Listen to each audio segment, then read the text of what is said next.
Here we have a slot for building the user community for BEADS. BEADS stands for Beamline for Tomography at Sesame. It's an EU project worth 6 million euro. And in this slot, we have 4 speakers. The first one is the Axel Kaprolat. He is the coordinator of this project. Then we will have Andrea Lucy. He is the scientific director at Sesame. Then we will have Gianluca Iori. He is the Beamline scientist. And at the end, we will have Kirsi Lawrence. She is the vice chair of the steering committee of BEADS. So I welcome you all 4, and thanks for coming and sharing your views with us and with Pakistani participants. I think the first speaker is Axel. So Axel, can you please go ahead? And good morning to everyone, all of you. Good morning. Thank you very much. Good morning. Morning. Good morning. Okay. Good. So, sorry, Axel, if I can introduce you before you start your talk. sure. Yeah. Dr. Axel Kaprolat is working at ESRF, European Synchrotron Radiation Facility in France. He has a background of solid-state matter experimental physicist. From the early 80s, he made use of synchrotron radiation for inelastic scattering, X-ray scattering experiment at various synchrotron sources in the world. From 2002, he moved towards the implementation administration of science by serving as the head of the ESRF's Collaborative Research Group Office, external group which operates around 15 bending magnet-based beamlines at the ESRF, and as such has extended experience with the coordination of heterogeneous groups of collaborating researchers. Now, as a project coordinator in the ESRF's Instrument Services and Development Division, he is the coordinator of the H2020 EU-funded BEADS project. The title of his presentation is the BEADS Tomography Beamline Project Structure and Spirit.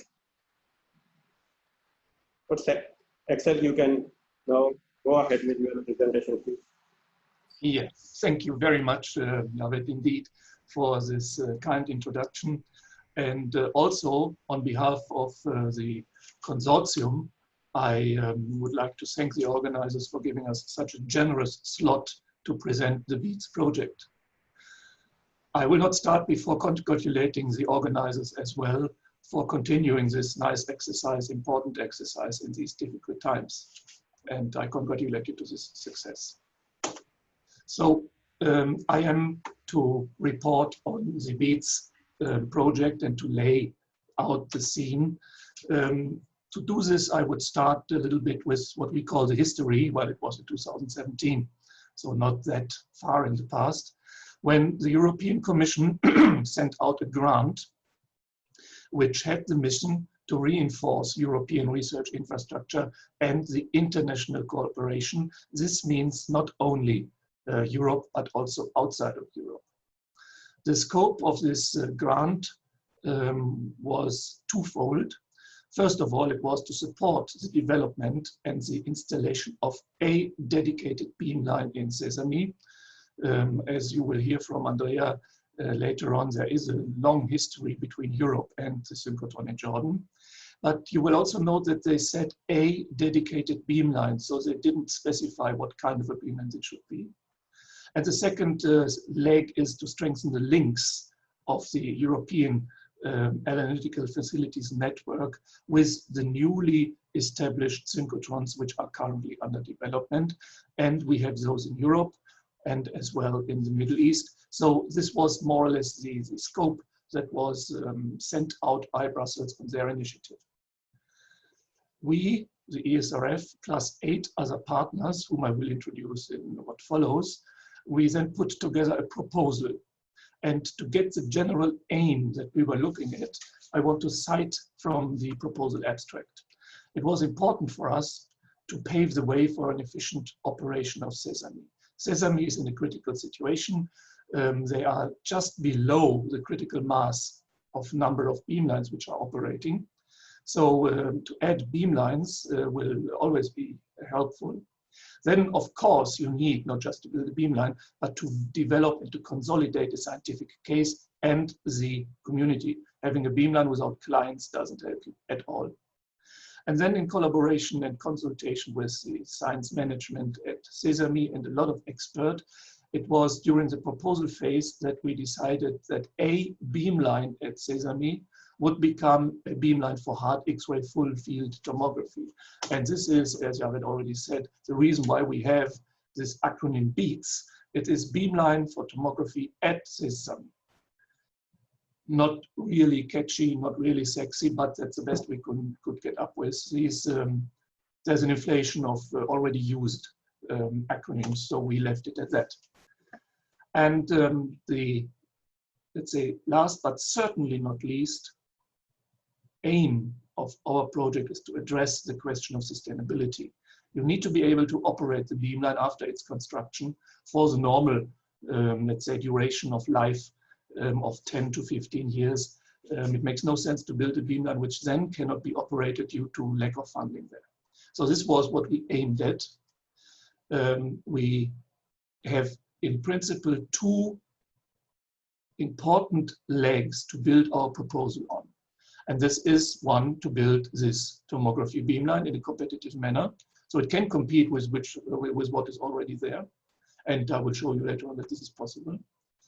And this is at least half of the size of the project, of the activity of the project, to exchange between all the partners that we have on board information on how you design, procure, construct, assemble, install, and commission such a beamline. And it is for me important to make the point that this is not the ESRF finally telling all the others how such a thing is done. It is, and we see it in the day-to-day work in our project, in a knowledge exchange indeed on mutual level. Of course, the ESRF has a certain experience because we renewed all our beamlines recently in the past years and the machine, but this does not mean that we cannot learn from all the others, and we indeed do. So this is not just copying an ESRF beamline and building it elsewhere. And importantly, it's not just the construction of a beamline alone.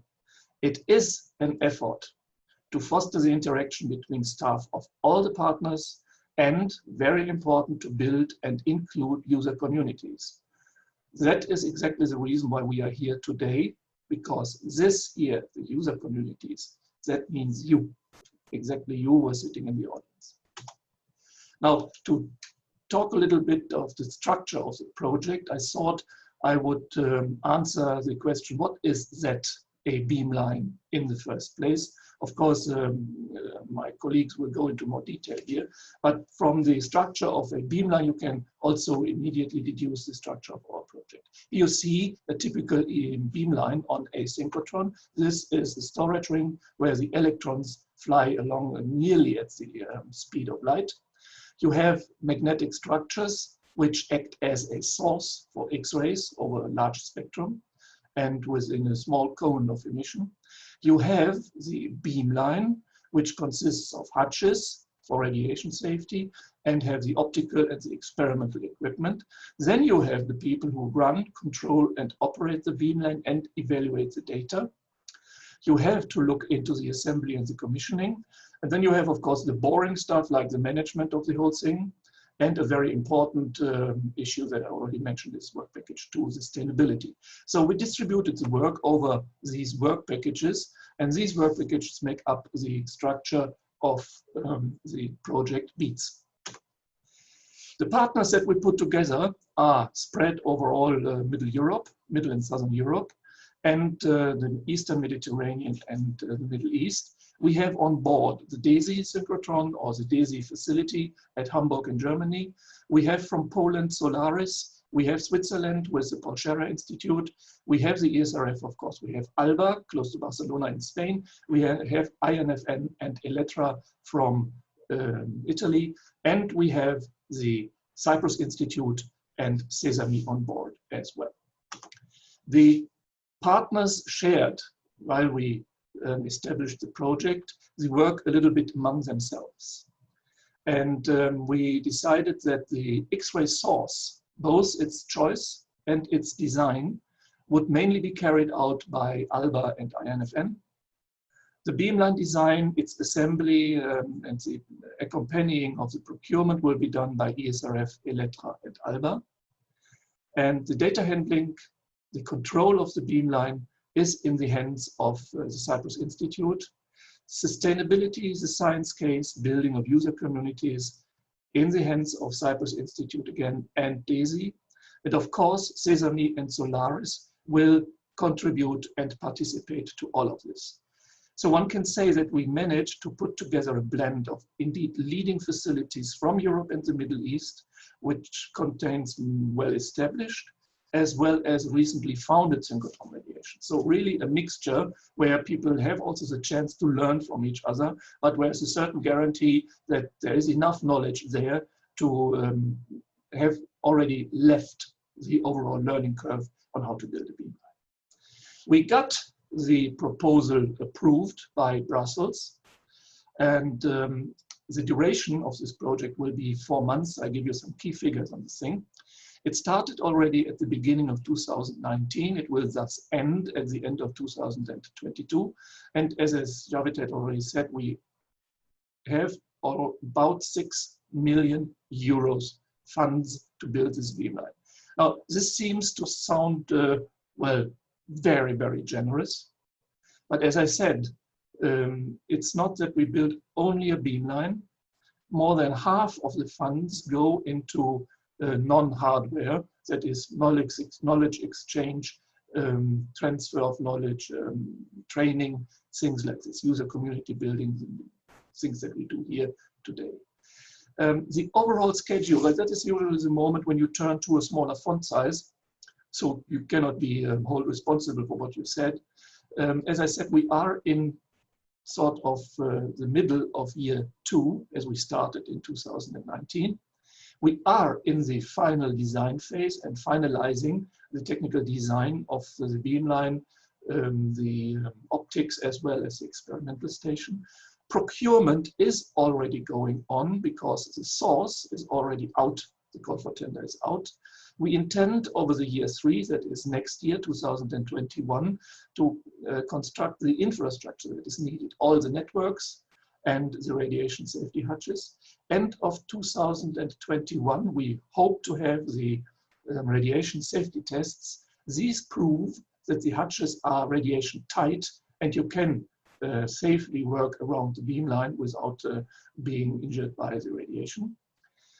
Instrumentation installation will be done in parallel, commissioning as well, and we hope to have the first, what we call friendly users, at the end of summer, beginning of autumn in 2022.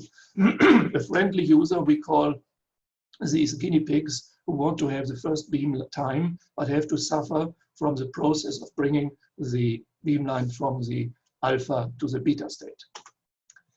This is what I wanted to say on the project itself. The next slides report a little bit on the project's status, on the achievements that we made so far. Let's start with the boring work package on administration. I won't spare you all the details on all this meeting organization, reports writing, and things like this. There is, however, one thing that could interest you in this work package, and that's the communication. We have, of course, a website, which I cordially invite you to consult on a regular basis. The address you will find here. We have, for instance, every month or so a new news item and a report on events or things like this. This frequency will, of course, increase when now the activity, the physical activity, takes up speed, like purchasing projects and getting equipment on site and installed and things like this. Being modern people that we all are, and in particular our communication people, you will also find us on the so-called social media. And this means we have a Twitter account. And here we aim at a, let's say, frequency of once per week to inform our followers on what is going on at BEATS and where we stand. Also, this frequency will go up. when the really presentable activity of beats will take speed. We are a bit low in followers, so I invite you cordially to look at this account as well, and if you wish to follow us. Now to the more hardcore or hardware results that we achieved up to now. And I want to start with the work package that looked into the X-ray source, the choice and its design. Now you know that Sesame is a low energy synchrotron. This is not disrespectful, it's just a choice. But it is an important issue when you want to build a hard X-ray tomography beamline, because in principle, Sesame would not be made for this. So what you need is something that enhances the emission spectrum of the bending magnets of Sesame towards higher energies, or you will be very, very limited with the choice of the samples. The options that were investigated by this very work package over the past 9-10 months were either a super bend, that means you replace one of the bending magnets by one with a very, very high magnetic field, but then you distort the whole lattice of the machine. Or you install in a straight section a multipole wiggler, or you put into a straight section something we call a wavelength shifter or a 3-pole wiggler. And the choice was to do the latter. You see down here the magnetic field as a function or along the path of the electron which flies through the straight section. It is confronted with a small 0.7 Tesla magnet, which let's say turns it to the right a little bit. Then is followed by a very strong magnet, which causes the electron to a very, very sharp curvature with 3 Tesla. And then this way it overbends. It does more than correcting what this magnet does. So there is another one to put the electron back on the normal track that it would have had this beast not be there.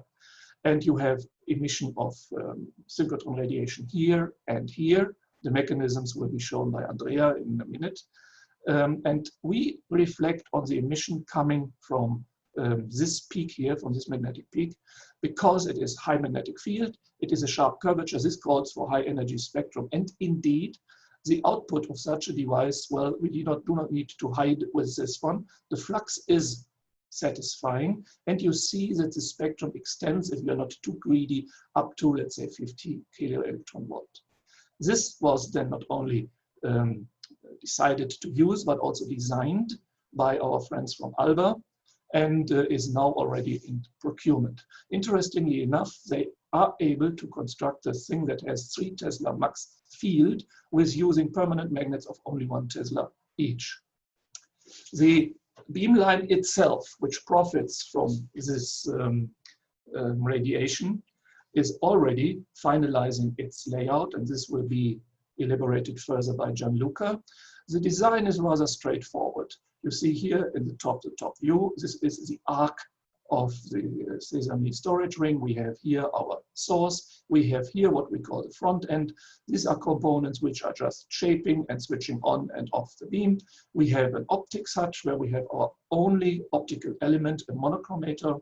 And we have the experimental hutch where you find sample stage and detector stage. We already also foresee to take out the monochromator crystals or multi-layers and use the white or, let's say, pink beam. As I said, more on this from Gianluca. What I say from the point of his coordinator, in very, very soon we will finalize the report on this and start the procurement here as well. Another thing that I mentioned already is the need to analyze the data and to control the beamline and to handle all this data. Tomography beamlines are IT-wise a challenge because they produce huge amount of data. A terabyte per experiment is a normal figure.